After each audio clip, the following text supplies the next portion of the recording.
Alhamdulillahi Rabbil Alamin. Wa sallallahu ala sayyidina Muhammad wa ala alihi wa sahbihi ajma'in.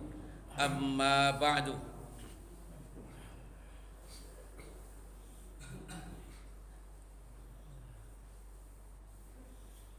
Di saat Rasulullah sudah tidak ada lagi dan sudah wafat, sahabat-sahabat yang bersama Rasulullah itu hilang pegangannya. Saya ulang, di saat Rasulullah masih ada, sahabat semuanya berpegang kepada Rasulullah. Tapi di saat Rasulullah sudah wafat, sahabat-sahabat merasa kehilangan, pegangannya sudah tidak ada lagi. Terus bagaimana cara rujukan agama di saat Rasulullah sudah tidak ada lagi? Rujukan Al-Quran jelas, sunnah Nabi jelas. Tapi kan perlu diimplementasi oleh orang-orang. Dengar ini. Sayyidina Umar pernah bersabda tentang setelah meninggal Rasulullah. Kata Sayyidina Umar, "Innan nasa kanu ya'khuduna bil wahyi fi ahdi Rasulillah." Pada saat Rasulullah masih hidup, sahabat-sahabat Nabi berpatokan hidupnya itu kepada wahyu yang diturunkan oleh Allah kepada Rasul. Patokannya itu. Sekarang Rasulullah sudah wafat. Wa innal wahya qad inqata. Wahyu sudah tidak ada lagi. Sudah tidak ada turun Al-Quran lagi. Karena turun Al-Quran kepada Nabi, Nabi sudah wafat. Terus bagaimana pegangan sahabat ini? Al-Quran iya. Tapi apa itu kan perlu prakteknya bagaimana? Implementasi dalam masyarakat, cara mengamalkan Al-Quran bagaimana? Hadis Nabi iya. Tapi cara mengamalkan bagaimana? Innama kata Sayyidina Umar, na'khudhukum al-an.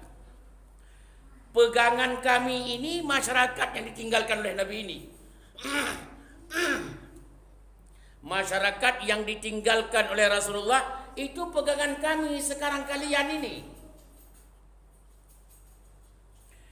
Tapi yang kami ambil dari pemikiran dan sikap tingkah lakumu bima zahara lana min a'malikum, yang kami bisa lihat secara lahir. Kamu melakukan apa? Begitu kami. Kamu melakukan apa? Kami ikut. Kalau ada urusan-urusan yang baik kamu lakukan, kami ikut. Itu urusan lahiriah kalian bagaimana? Kami ikut lahiriah kalian.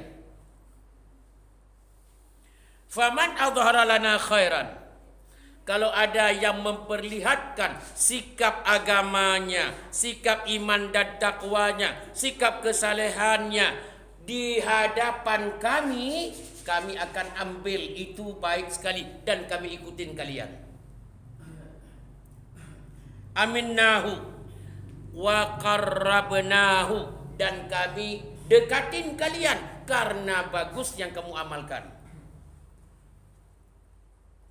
Walaysa lana fi sariratihi syai'un. Urusan batin anda jahat, akhlak anda di dalam itu tidak benar, suudzan kepada orang lain, itu bukan urusan kami. Urusan anda dengan Allah. Tapi anda orang baik secara lahir, kami ikutin. Itu dulu. Nanti bahasa Sayyidina Umar besoknya itu dahsyat. Ujung penutup hadis ini. Saya ulang lagi. Ulang. Kalau Nabi masih hidup, pegangannya pasti Nabi. Jawab serentak, betul tak betul? Betul. Kurang semangat, betul tak betul? Betul. Di saat Rasulullah sudah wafat, pegangannya apa? Al-Quran iya, hadis iya, tapi implementasinya bagaimana? Lihat orang sahabatnya, bagaimana melakukannya.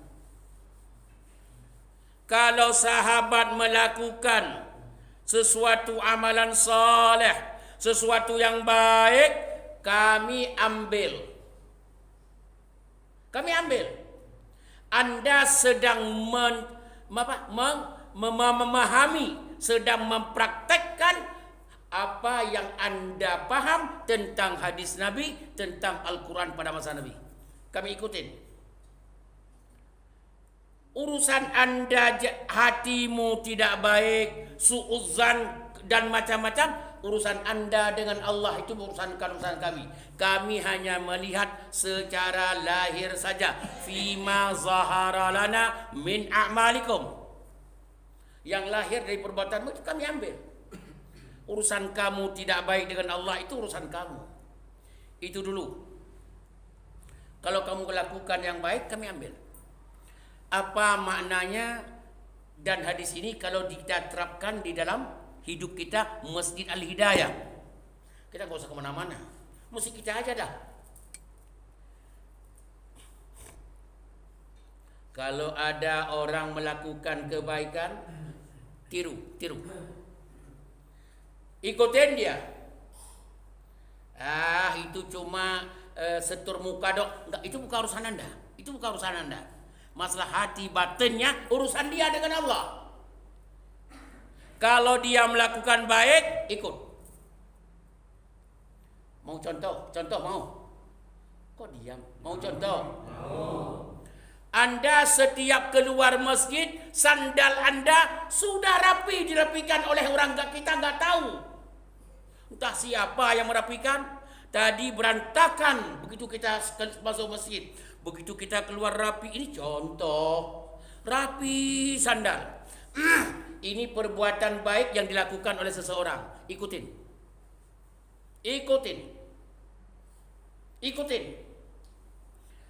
Orang itu ingin memperlihatkan kepada, itu urusan orang. Jangan terlalu campur ke dalam hati. Kemarin apa? Hai Usama, orang sudah mengucapkan asyhadu an la ilaha illallah kemarin. Masih ingat? Tapi kamu bunuh juga. Kan, tapi begini dia mengucapkan itu topeng. Dari mana kamu paham? Udah masuk ke hati orang itu.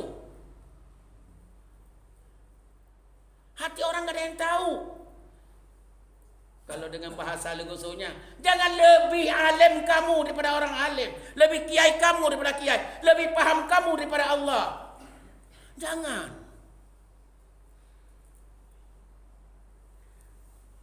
Itu contoh.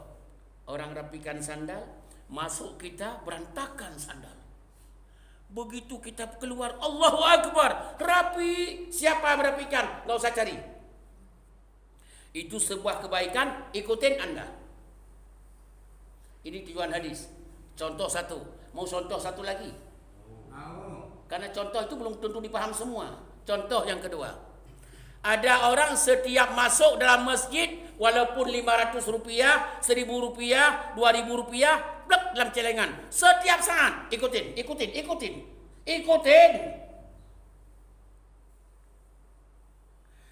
Itu setur muka. Urusan dia dengan Allah, jangan Anda campur situ.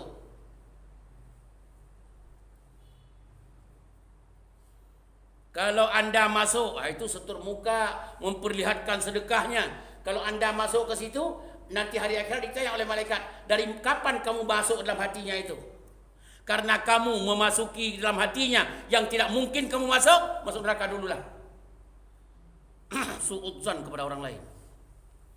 Yang baik-baik fima zahara lana min a'malikum na'khudhu. Kami ambil. Urusan dia, urusan hati, urusan lain. Jawab serentak dengan semangat jelas. Nambah satu contoh yang lain. Kan di contoh itu biasa pahami. Contoh yang lain.